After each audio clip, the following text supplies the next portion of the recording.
Bonjour à tous, soyez bienvenus à notre paroisse invisible. Traçons sur nous le signe de la croix, car c'est Dieu qui nous rassemble au nom du Père, du Fils et du Saint-Esprit. Amen. Prions pour nos frères et sœurs malades.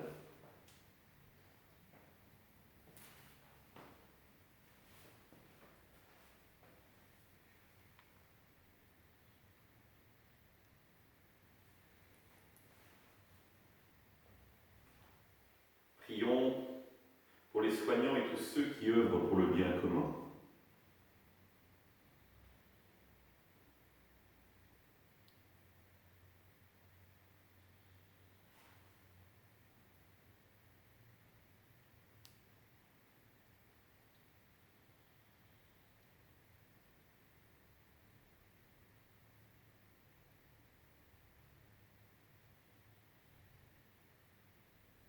Prions pour ceux qui en angoissent la solitude, que l'Esprit Saint vienne les visiter.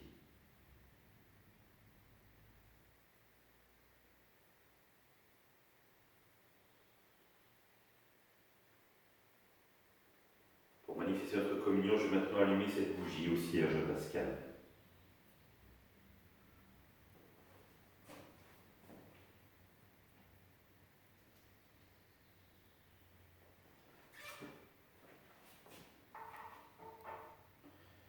Dans l'évangile de Jean,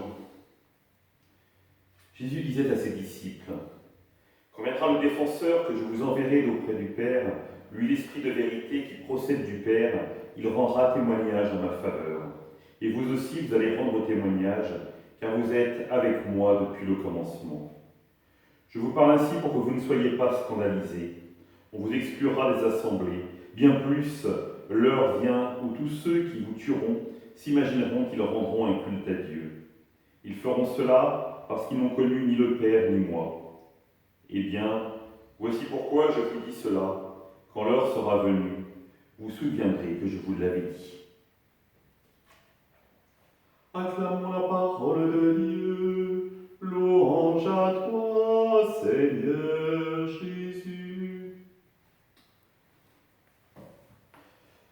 Nous sommes à la fin du chapitre 15, au début du chapitre 16 de l'évangile de Jean, et vous voyez bien la situation de ce temps. Jésus annonce à ses disciples que cela va être compliqué, pour ne pas dire extrêmement compliqué.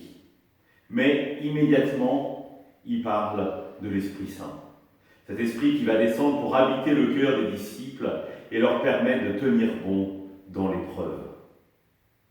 Car si Dieu se manifeste et se donne pleinement dans l'Esprit Saint, comment croire que le Père n'est pas avec le Fils ? Oui, l'Esprit Saint est le témoin authentique, le témoin véritable qui atteste que Jésus est vraiment le Fils de Dieu qui nous est donné. Alors, il est important d'en prendre conscience et surtout de nous mettre à l'écoute de l'Esprit. Que dis-je, nous mettre à l'écoute de l'Esprit ? D'accueillir l'Esprit Saint en nous pour à notre tour être capable de rendre témoignage.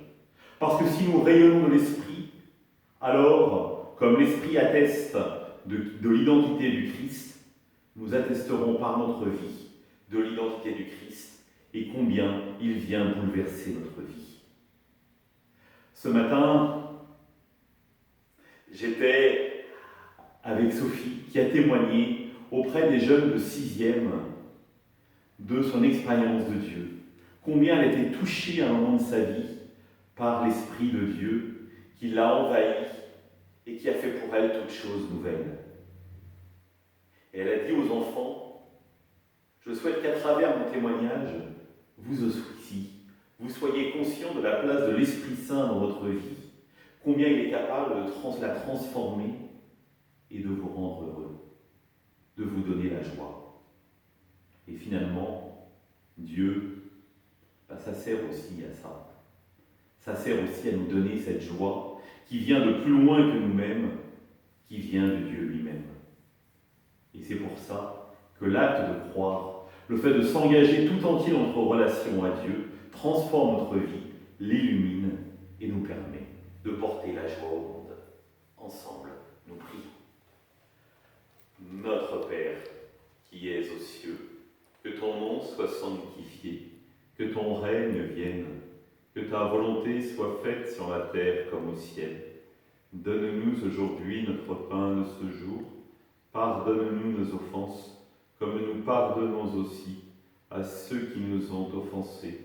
Ne nous laisse pas entrer en tentation, mais délivre-nous du mal. Amen.